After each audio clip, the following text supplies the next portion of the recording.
festival y al comisariado de Málaga, Málaga, yo estoy con mi ciudad, de España en Libertad, y muchas gracias a todas y todos los que estáis aquí, porque siempre lo decimos cuando hay un evento en Málaga, que como estamos hasta arriba de vida cultural, presentaciones y cosas, pues cada vez que hacemos un evento aquí en nuestra casa y venís, pues para nosotras es como una alegría muy grande. Bueno, pues no sé si hace falta introduciros mucho, o sea, brevemente, muchas gracias por estar aquí, Fernando Iwasaki, escritor, historiador, y bueno, creo que es una persona como súper activa, ¿no?, en todo lo cultural. Muchas gracias por A ti, estar. Noelia. Y nada, muchísimas gracias a Aroa, también escritora y periodista, por estar aquí, que además estuvimos juntas hace poquito, sí. Y ya es como, yo ya la siento como una amiga, como una colega. Así que nada, muchas gracias. La idea, por supuesto, es que la conversación sea entre Aroa y Fernando, que son a las personas que hemos venido a escuchar. Yo me voy a limitar a lanzaros algunas preguntas para que las converséis, las dialoguéis entre vosotros, ¿vale? Solo por poner un poquillo así, encarrilar la conversación, pero a quien queremos escuchar es a vosotros. Yo me había hecho un pequeño así guioncillo, voy viendo y ya veremos, porque bueno, esto como estamos tratando la libertad, puede salir por donde sea. También me gustaría que os sintáis como,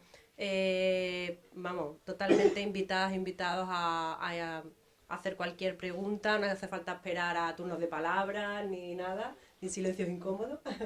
Podéis comentar lo que queráis. Entonces yo quería empezar, pues bueno, Aroa nace en el 81, estamos ahí, en Madrid, y Fernando llegas a España como a principios también de los 80, ¿no? Como estudiando, y luego ya a final de los 80 es cuando te quedas aquí. Entonces yo quería preguntaros un poco, bueno, yo sé que Aroa ahí eras una niña, ¿no? Pero bueno, los primeros recuerdos de cómo era España o Sevilla, Madrid, ¿no? Cuando llegaste, qué sensaciones tenéis de esos recuerdos, y también qué primeras conversaciones o qué primeras noticias teníais sobre todo lo que había pasado anteriormente, ¿no? Toda esa etapa pues, de la dictadura, la transición, porque yo sé que tú tienes algunas anécdotas también, ¿no? Incluso en la familia y tal.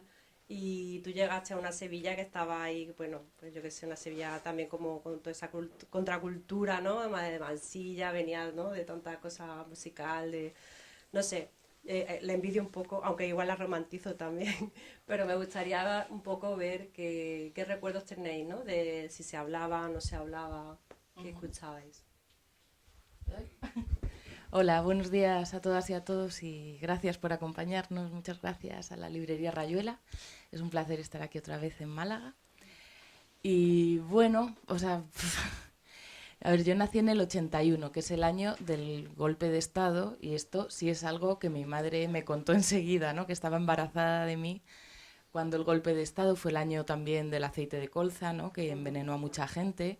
Y eso también le hizo pasar mucho miedo, y esto son como así, como las primeras cosas que a mí me contaron, que me contextualizaron en algún lugar, ¿no? Madrid, en los años 80, en el Madrid que yo crecí, claro, es el Madrid de la movida, ¿no? Yo estaba ajena totalmente, porque además no vivíamos en el centro, vivíamos en Getafe, mis abuelos vivían en Usera.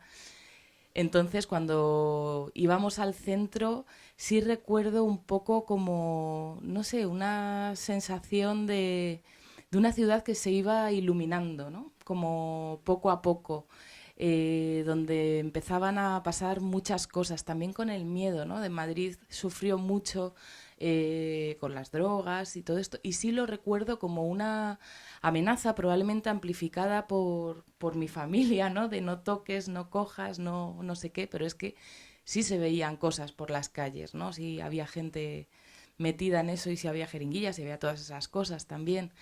Políticamente recuerdo, bueno, a mí me cuesta muchísimo, esto es fatal, pero me cuesta muchísimo como condenar a Felipe González completamente, porque es el presidente que había cuando yo era pequeña, ¿no? No sé, es la época de Naranjito, es un país empezando a explotar, ¿no? Y con una generación, la de mis padres, deseosa de ir hacia un lugar luminoso y dejar atrás lo anterior.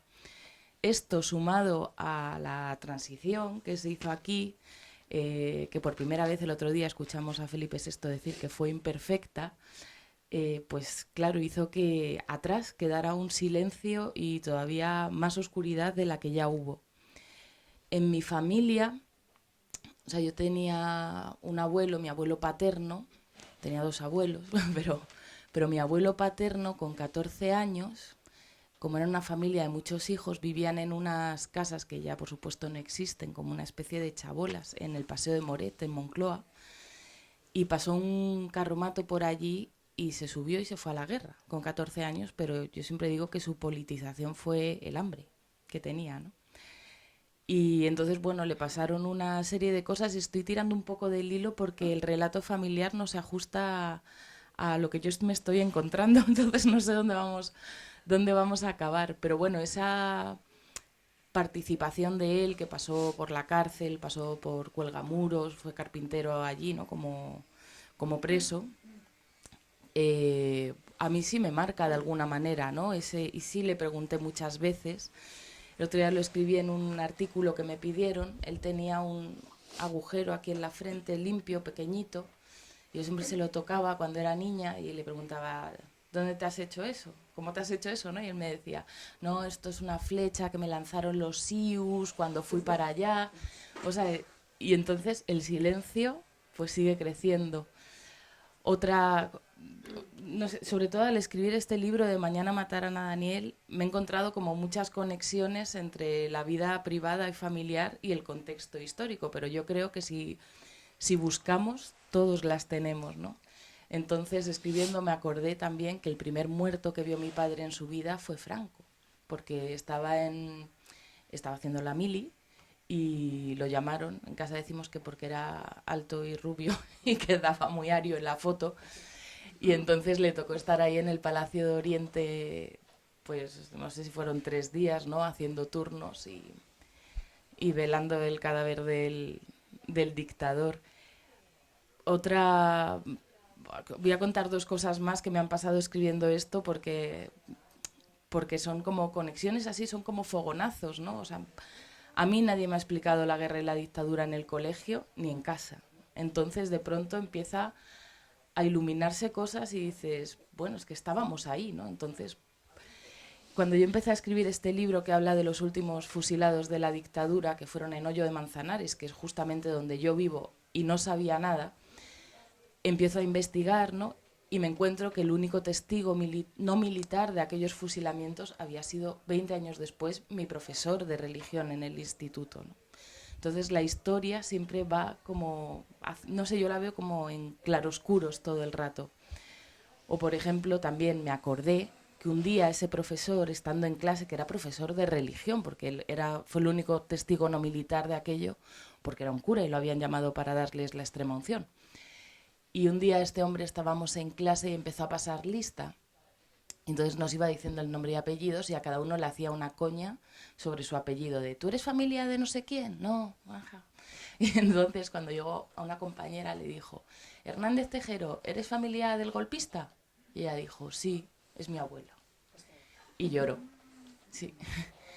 Entonces teníamos 14 años y seguramente casi ninguno no sabíamos allí ni quién era Tejero ni por qué lloró aquella chica. Pero bueno, son para mí la historia, claro, luego ya me he interesado, he escrito, he pensado mucho en ella, ¿no? En la memoria, no como una palabra vacía, sino como una forma de mirar de forma colectiva a nuestro pasado y se va componiendo, pero jo, qué país tan difícil con respecto a nuestro pasado inmediatamente anterior tenemos, ¿no? Qué difícil es poner los datos, los nombres en pie, no solo de las víctimas, no de todo aquello, sino de los victimarios.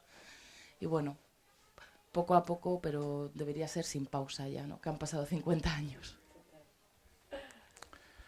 Bueno, muy buenos días. Yo también quisiera comenzar dando las gracias a la librería Rayuela por su hospitalidad, darle las gracias a la fábrica, al Festival Eñe y a ustedes por estar aquí.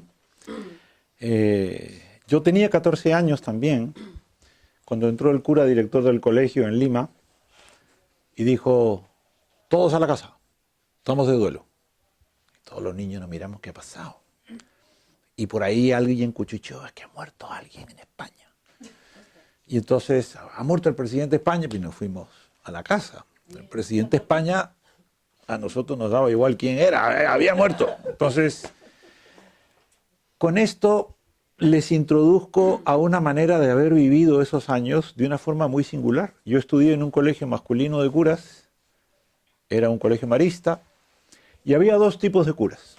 Estaban los hermanos maristas mayores, no voy a decir viejos, pero en fin, nosotros les decíamos los curas viejos. Y luego estaban los jóvenes, que yo tampoco sabía qué tan jóvenes eran, como eran todos tan barbudos, tan peludos, yo les echaba 40 años, pero tenían 20, tenían 19. Yo veía a Barba y dije, este mayor, ¿no? Y entonces tampoco tenía cómo saberlo, porque nos íbamos siempre al colegio y se cantaban canciones. Había canciones que nos enseñaban los curas viejos y canciones que nos enseñaban los curas jóvenes. Y luego estaban las canciones de la radio. Y cuando nos íbamos de acampada en el colegio, a la hora de las caminatas, cantábamos todas las canciones. Entonces yo, para que ustedes se hagan una idea, imagínense 40 niños de 14 años caminando, o 12 años caminando por las montañas de Santa Eulalia, Chosica, que algunas de ustedes aquí las conocen, y decíamos, venga, vamos a cantar Cara al Sol. Y todos empezamos, cara al sol con la camisa. ¿No? Ahora el ejército del Ebro, ahora un beso y una flor, al partido. Entonces, háganse la idea de unos escolares limeños caminando por los Andes y pasando de Nino Bravo a Cara al Sol, ay Carmela, qué culpa tiene el tomate. O sea, para nosotros lo español era una cosa que mezclabas así, lo tirabas y caía pues el Festival de la OTI, ¿no? Entonces, pero nosotros vivíamos en una periferia del mundo hispánico cuando no hablábamos del español como una lengua global. Y creo que esto es interesante porque a medida que nos hemos ido acercando todos los escritores de distintas generaciones, yo he nacido 20 años antes que Aroa, y hemos coincidido en otros sitios y hemos cantado también, nos hemos reído, es porque nosotros hemos sabido crear una comunidad a partir de nuestra lengua y de nuestras lecturas comunes. Pero cuando estudié historia en la universidad, también advertí que había historiadores peruanos que eran los que yo más leía, porque eran más modernos, porque hacían una crítica social, porque muy probablemente sus perspectivas metodológicas eran más estimulantes, más interesantes. Y luego estaban los historiadores más bien conservadores, institucionales, los que fundamentalmente transcribían documentos y hacían una historia como convencional. En la misma facultad ya uno leía los ensayos de todos estos historiadores y descubrías, esta es la escuela de historiadores que depende del Instituto de Cooperación Iberoamericana de España, una perspectiva franquista, se decía también, de la Escuela de Estudios Hispanoamericanos de Sevilla, y luego pues esta es otra escuela de historiadores más del linaje de la historiografía francesa, de la historiografía inglesa, y por lo tanto ya uno empezaba desde los años universitarios, hablo de años 78, 79, incluso 80, pues a ver que había una visión del Perú y de América Latina que se había construido desde España, donde todo el proceso colonial, todo el proceso de conquista y por supuesto el desarrollo de las primeras repúblicas formaba parte de una misión, formaba parte de una cosa providencialista, y eso contrastaba muchísimo con las otras versiones historiográficas donde había una crítica del Estado, de la burguesía, de la economía como enclave de producción. Es decir, ya uno sin vivir en España era capaz de percibir que existía esta polarización. Esta polarización que no la supe ver en mi colegio. En mi colegio, cuando el cura entró y dijo, todos a la casa, estamos de duelo, antes que terminara el curso, todos los hermanos jóvenes, todos los curas jóvenes se fueron. Se salieron de curas. De hecho, no volvieron por el Perú y nos quedamos con los curas viejos, nada más. Y era una pena porque los curas jóvenes jugaban fulbito, en fin, había compañerismo. Cuando yo me vine a España en el año 85, busqué a todos los que habían sido mis profesores, busqué a los curas jóvenes, los encontré casados, con hijos, nos hicimos muy amigos desde entonces, hasta compramos lotería juntos, he escrito libros donde hablo de ellos porque les debo muchísimo, y todos ellos se salieron porque efectivamente salían de la pobreza. Ellos me explicaron a mí, mira Fernando, para nosotros era el seminario o la miseria. Y entonces todos se metieron a ser hermanos maristas, por supuesto con sus convicciones religiosas muy sólidas, pero probablemente sin vocación. Los mandaban a Chile, a Colombia, a Perú, conocían niños de una burguesía latinoamericana, urbana, que no tenía nada que ver con la infancia que habían tenido ellos. Ellos que venían de ser pues pastores, que venían de ser labriegos, que venían de ser artesanos con sus padres en un caserío, en un pueblo, de pronto llegaban a una Lima burguesa con unos niños, hijitos de papá, que probablemente pues ellos en su juventud verían pues como unos privilegiados porque lo éramos, ¿no? Pero entonces también gracias a ellos pude comprender el tipo de sociedad de la cual habían literalmente escapado, pero a la que regresaron porque creyeron en todo el proceso que se abría. Hoy sigo viéndome con ellos, ya son mayores, ya se acercan a los 80 años algunos de ellos, y les sigo teniendo un gran cariño. Pienso que ellos fueron para mí la primera intuición, la primera certeza de lo que es España. Y por supuesto Sevilla, la Sevilla del año 85, creo que no sería muy distinta a la Málaga del año 85 y ni a la Sanlúcar de Barrameda del año 85, y me remonto a la novela Una mala noche la tiene cualquiera de Eduardo Mendicuti, con quien he hablado muchísimo sobre esto, y con Almudena también, porque de las 3 primeras novelas de Almudena yo presenté 2. O sea, yo presenté Malena es un nombre de tango con ella, y presentamos juntos también Te llamaré viernes y con Luis. Es decir, les conozco desde hace mucho tiempo, y a mí ellos me contaron en tiempo real cómo estaban viviendo ese Madrid de los 80, que hablando en plata era solo Madrid, ¿no? Como decía Eduardo Mendicuti, el destape a Sanlúcar no llegó. Y probablemente a Málaga tampoco, y yo les aseguro que a mi pueblo, La Rinconada, menos. Entonces, claro, en Madrid había una efervescencia, había una burbuja muy especial donde probablemente se cosieron muchas cosas. Hemos estado hablando de Almudena, yo me acuerdo con Almudena en el año 92, en un curso de verano en el Escorial que yo dirigía, donde había invitado a Berlanga, donde había invitado a Luis Landero, y estaba Almudena y un poeta vasco que ya falleció, que se llamaba Germán Yanque, y estábamos cenando los tres, y Almudena estaba contándome cómo era el Madrid de esa época, y le dijo: Germán, ¿tú te acuerdas cuando estábamos en Madrid y follábamos todos con todos? Y Germán dice: joder, y yo en Bilbao, en una Icurriña. Dice, no. Y yo en Bilbao, en una Icurriña, ¿no? Entonces, a mí me parece que eso también era esa España, una España donde a lo mejor estamos mirando España a través de la cerradura de Madrid.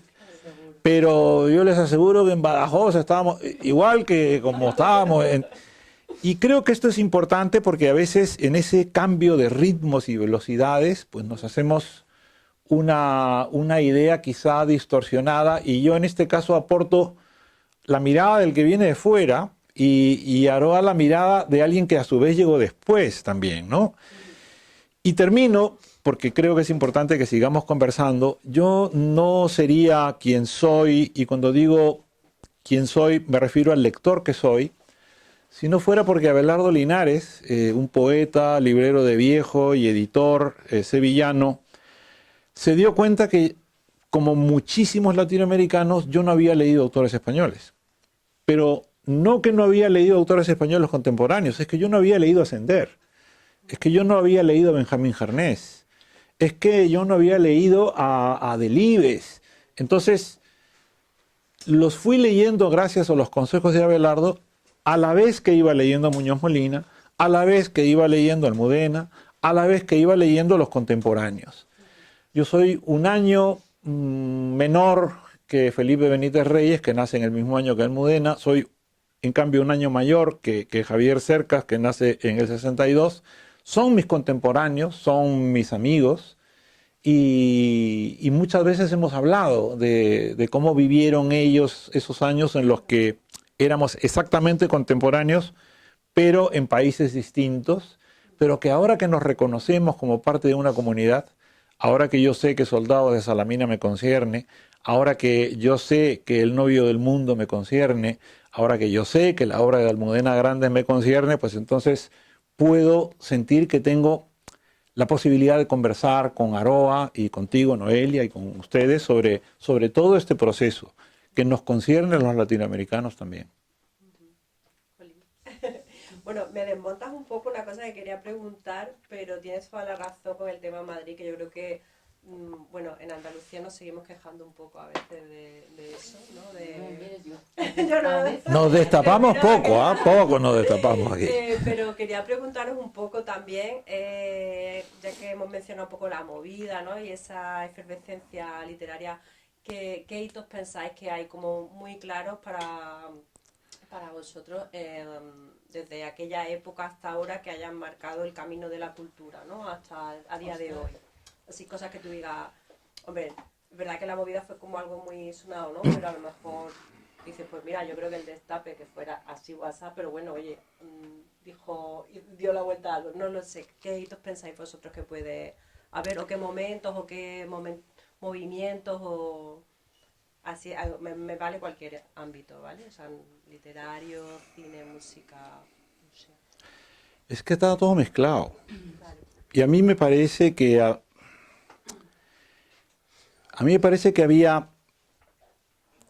que el país salía de una gran represión, sobre todo sexual,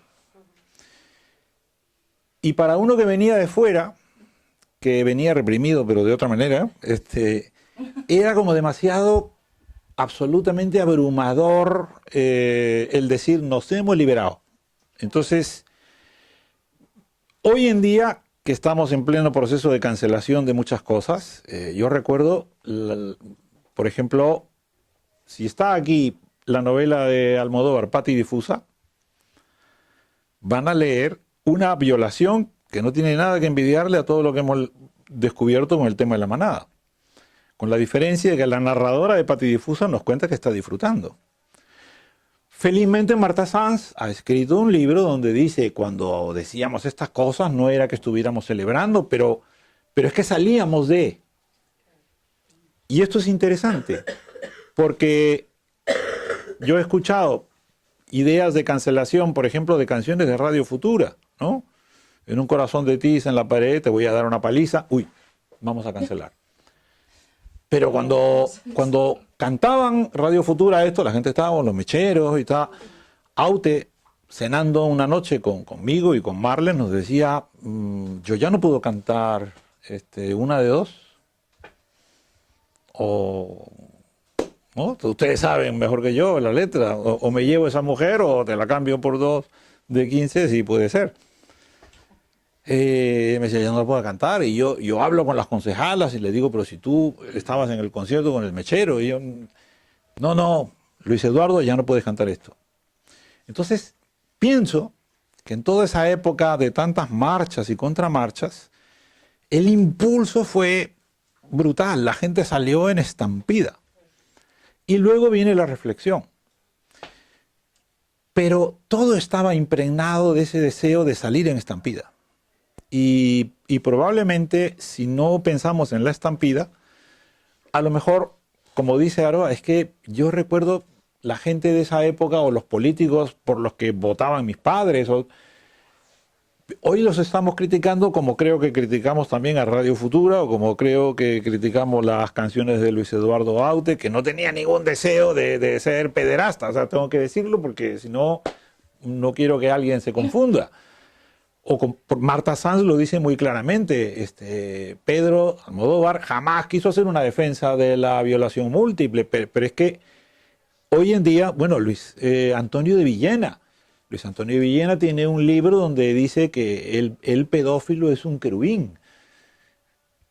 Y ya sabemos lo que ha pasado con las cartas de Gil de Viedma y etcétera. Entonces, creo que la mirada represora, la censura, la Inquisición, forman parte de nuestra tradición, de los pueblos hispánicos. Y convendría, desde mi punto de vista, siempre hacer por lo menos una reflexión crítica de esos revisionismos. Sí, yo quería decir no es un hito, es algo que ha ido creciendo con los años y que para mí ha sido muy importante, y es cómo las mujeres han empezado a escribir y publicar. Porque cuando yo era niña, yo leía los libros que había en mi casa, que eran los que compraba mi padre y los que habían en las tiendas, o sea, como los más vendidos y esas cosas. Más luego la colección austral que él fue haciendo, porque él dejó de trabajar, de estudiar muy joven, pero como que se compraba toda esa colección, ¿no? Entonces yo los iba cogiendo e iba leyendo. Y es verdad que estoy muy agradecida, ¿no?, a la formación lectora que pude tener en mi casa a través de eso, pero eran todo autores, ¿no? Eran todo hombres. Y entonces ahí se producen dos cosas. Una, y es que yo no me identificaba con las mujeres que aparecían en los libros de esos autores. No se parecían a mí, ni a mi madre, ni a mi tía, ni a mis abuelas, ni a mis amigas, ni a muchas de las mujeres que conocía. Lo que conlleva también que muchos temas que conciernen a las mujeres no aparecían en esos libros, ¿no? Los niños nacían allí como brota una seta en el campo, ¿no? Sin embarazo, sin nada. Uy, ostras. Bueno. Sí. No sé, hay que afilar. Eso es mañana. Un día le toca a uno, otro día le toca al otro. O sea que... Y luego pasaba, o sea, que haber leído tantos autores, ¿no?, que la formación lectora sea a través de ellos, es que cuando eres niña y quieres escribir, careces de referencias que te digan, puedes hacerlo. Entonces, por ejemplo, ¿no?, cuando hablo de Almudena, que ella publica Las edades de Lulu en el 89, yo tengo 8 años, no lo leí ahí, lo leí un poquito más tarde, pero es verdad que la aparición de ciertas mujeres, que eso ha sido creciente y mucho más intenso en los últimos años, en las mesas de novedades, bueno, te hacía pensar que por lo menos podías soñar con escribir y que se te publicara en algún momento. Entonces eso yo creo que ha sido un cambio, pero también social, ¿no? O sea, una de las cosas más revolucionarias que han pasado desde 1975 es cómo cambia la situación para las mujeres en este país, ¿no? Cómo pasan de estar al abrigo, ¿no?, y bajo la autorización para todo del padre y luego del marido, y si no había marido, del hermano, a vamos poco a poco intentando la igualdad. Bueno, lo que está comentando ahora me parece muy importante, porque en este momento nos estamos dando cuenta de que no es que no hubiera habido escritoras, siempre estaban allí, y lo que ocurre es que no había manera de visibilizarlas. Se acaba de publicar la obra completa de una escritora navarra, espero que les suene, María Luisa Elío.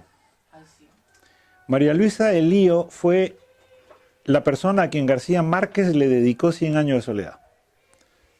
Yo creo que ya es un buen punto de partida. Una señora de una familia supuestamente, digamos, de la burguesía de Pamplona, que cuando gana la guerra el bando nacional, lo que hacen es directamente, para colocar a unos, expropiar a esta familia. O sea que su propia clase social le hace la jugarreta. La familia Elío se dispersa y María Luisa termina en México, donde conoce a García Márquez, donde empieza a escribir, donde publica una obra muy breve pero bellísima. De hecho, Socorro Venegas incluye un cuento de María Luisa de Lío en su libro Vindictas. Pero ella era una gran lectora y García Márquez solo hizo 2 copias mecanoscritas de Cien años de soledad. La que mandó a Sudamericana y la que le dio a María Luisa de Lío. De hecho, María Luisa de Lío se la devolvió con sus anotaciones que García Márquez incluyó y luego se la encuaderna García Márquez y se la devuelve. Y cuando ya María Luisa murió y etcétera, pues la familia, la Fundación García Márquez ha rescatado ese manuscrito. Pero es que recién se ha publicado la obra de María Luisa de Lío hace 2 años. Siempre estuvo allí. O sea, no tengo ni siquiera que remontarme a Almudena, que es de mi edad y que publicó en el año 89. Es que María Luisa de Lío publicó en los años 60 y estaba completamente olvidada, como muchísimas escritoras. Hoy en el país, en el Babelia, se habla del rescate de Mercè Rodoreda, y sin embargo Mercè Rodoreda en América Latina es leída. Y ella podría decirse que es autora de microrrelatos que nos han inspirado a los que nos gusta esa, digamos, extensión narrativa. Lo que pasa es que como hemos convertido la lengua en otro campo de batalla, pues si Rodoreda escribía en catalán, pues entonces no hay que leer a alguien que escribía en catalán, y me parece otro disparate.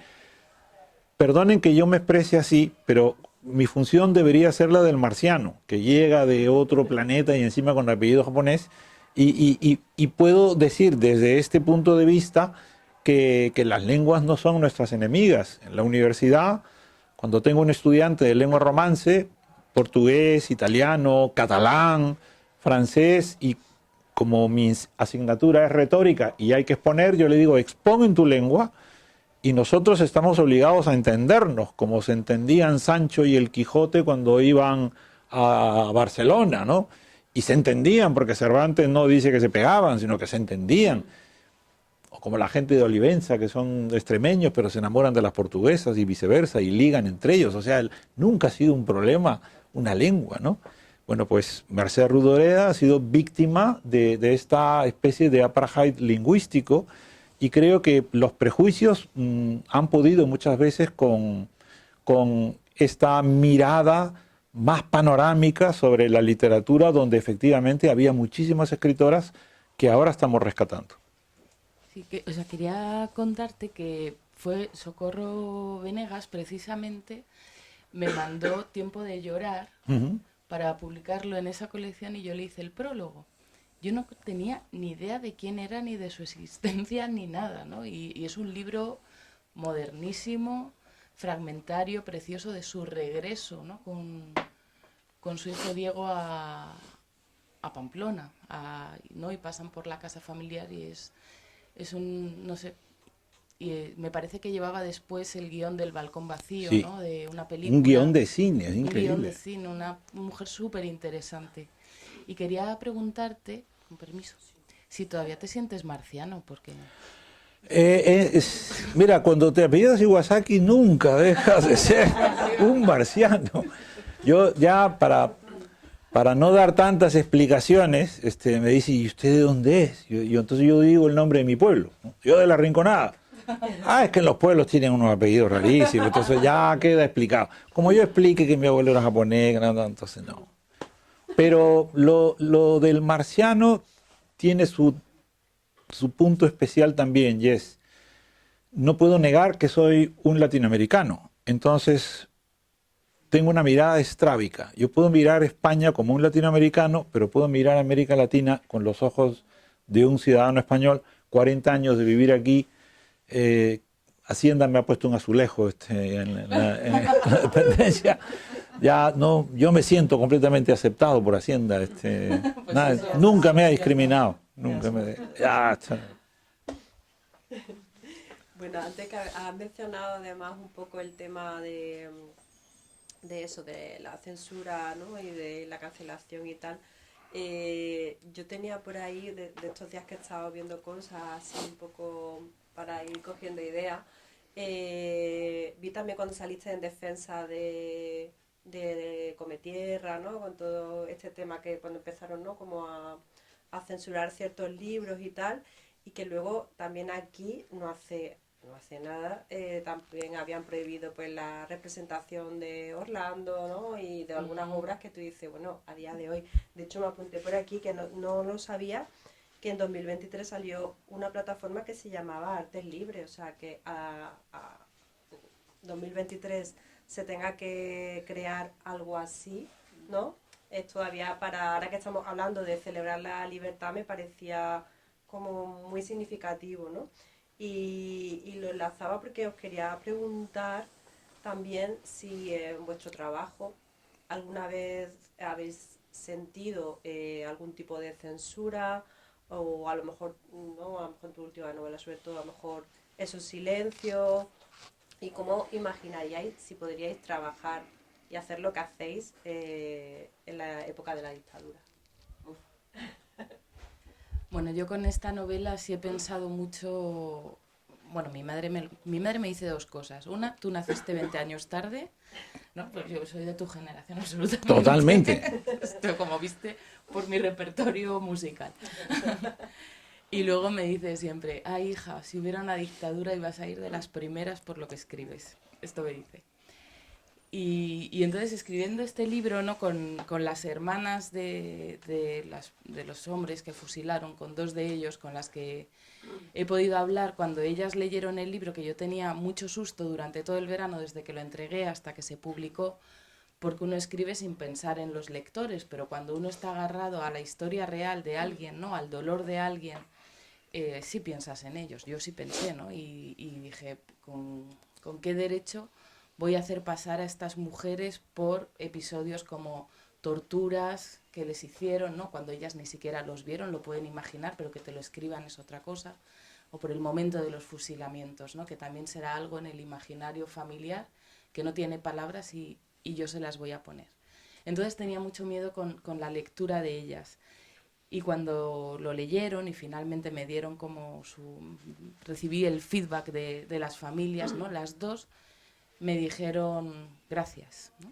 Estaban muy agradecidas porque hubiera hablado de la historia de sus hermanos, porque hay pues un intento de, aunque yo no esté de acuerdo o sí con lo que hicieran, de dignificar un poco toda la lucha antifranquista. Y yo lo que les decía a ellas es como, no, o sea, gracias a ellos, porque gracias a toda esa gente, ¿no? que puso el cuerpo en aquellos momentos, yo hoy solo tengo que poner la cara un ratito, ¿no? Y libros como este no se podían escribir, ni como este, ni como el anterior, ni como el anterior.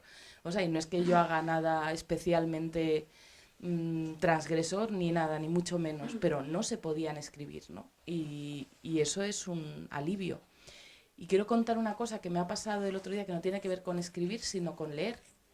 Me fui a Argel, y me llevé un libro que se titula Uríes, que es de un escritor franco-argelino que se llama Kamel Daoud.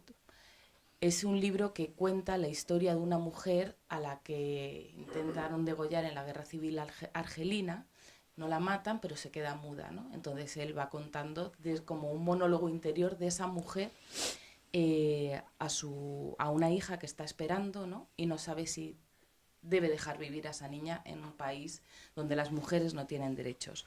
A esto se suma además una polémica súper agria, porque a este autor lo han denunciado porque su mujer es psiquiatra y la mujer recibió el testimonio de una mujer a la que le había pasado una historia así. Y luego aparece el libro de él, ¿no? Es como, qué cosa tan compleja de pensar que estás defendiendo la voz de las mujeres robándole la voz a una mujer. No sé cuánto de política y de campañas habrá detrás. Pero es un libro que yo me llevé a Argel para leer un libro sobre Argelia en el momento con toda mi inocencia. Y lo saqué y lo puse encima de una mesa en un hotel, ¿no? Y la persona con la que estaba lo cogió y me lo guardó. Y me dijo, no saques eso aquí, es un libro prohibido, ¿eh? Entonces, bueno, aquí estamos leyendo en libertad lo que queremos, ¿no? Podemos hacernos miles de cuestionamientos éticos, de cancelaciones, de libros que salen o no salen, pero hay lugares donde poner ese libro encima de la mesa puede tener unas consecuencias, ¿no? Y me estoy acordando de otra vez que me pasó en México, en Veracruz, donde yo llegué, estaba pasando allí un mes, porque había vivido unos años antes allí, me fui como a recordar, ¿no? En Jalapa. En Córdoba estuve. Y claro, yo viví 2005-2006 y llego allí en 2014 a pasar un mes, la cosa se había recrudecido muchísimo de violencia, en esa zona sobre todo.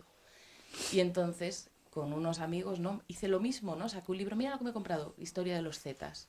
Guarda eso, ¿no? Eso no se puede leer aquí, que no te lo vea nadie, no sabemos con quién estamos sentados. Entonces, los libros tienen su radio de acción también, ¿no? Y tienen su forma de transformar las cosas porque son conocimiento. Con tu pregunta, Noelia, a mí se me ocurren dos respuestas que no tienen que ver con mi experiencia, porque a mí personalmente no me ha ocurrido nunca. Soy afortunado de que me hayan dicho de esto no escribas. Más bien, cuando me han invitado los periódicos donde colaboro, ya sea El País, el ABC y antes el Diario 16, considero que me llaman porque saben que voy a escribir lo que me da la gana, si no mejor que no me hubieran llamado. Pero los dos ejemplos que voy a poner son bastante extraños. El primero es la Academia de los Estados Unidos. Se están suprimiendo casi todas las asignaturas de Siglo de Oro y literatura colonial en los Estados Unidos. Directamente las quitan del plan de estudios. La gente ya no va a leer a Cervantes, ni va a leer a Lope, ni va a leer a Calderón, ni van a leer a Quevedo, ni van a leer pues a Teresa de Ávila, ni van a leer a Sor Juana, ni van a leer a Inca Garcilaso, porque todo eso tiene que ver con el mundo de la colonización y de una civilización pues tóxica como es la nuestra, por patriarcal y por muchas cosas, ¿no? Para mí es una forma de censura. Para mí es una forma, además, ¿cómo te diré? Con el condón de lo académico, ¿no? Entonces, no, esto es ciencia y como nosotros somos la versión académica del pensamiento correcto, pues aquí, si censuramos, tenemos carta libre. Y la verdad es que ese es un ejemplo que me parece tremendo. Y luego el otro ejemplo que quiero poner es el de un librero de viejo de Chile, ya murió, era Juan Ribano. Juan Ribano había sido policía, pero también era un hombre aficionado al teatro. Ya de hecho Alfaguara ha publicado todo su teatro. Ribano, siendo policía y siendo además un hombre que no tenía propiamente una posición política digamos, muy definida. No era un hombre de derechas, pero tampoco era un hombre de izquierda y de ninguna manera fue pinochetista. De pronto él, siendo policía, carabinero, como se dice en Chile, ve que todos los exiliados, los deportados, tenían bibliotecas. Y sufrían pensando, voy a perder mi biblioteca. O sea, me tengo que ir corriendo de Chile porque me pueden llevar al Estadio Nacional y matarme, ¿no? Torturarme. Y mi biblioteca, o sea, de verdad, que a mí me parece esto una angustia. Entonces Ribano empezó a ofrecerse para guardar esas bibliotecas. Y llegó un momento en que gente que no lo conocía, pero que se iba de Chile, le empezó también a llamar y de pronto pues él se convierte en el librero de viejo más importante de Chile, con unas primeras ediciones extraordinarias.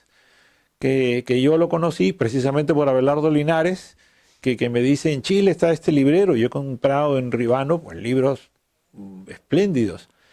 Pero esa librería se forma con toda la gente que temía la destrucción de sus libros. Es decir, la dictadura de Pinochet fue en toda América Latina la que verdaderamente se ensañó con los libros.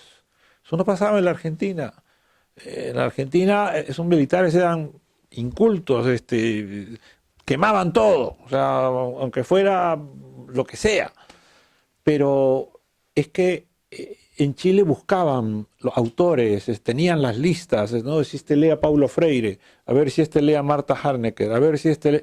Entonces iban directamente a los títulos que consideraban peligrosos, subversivos.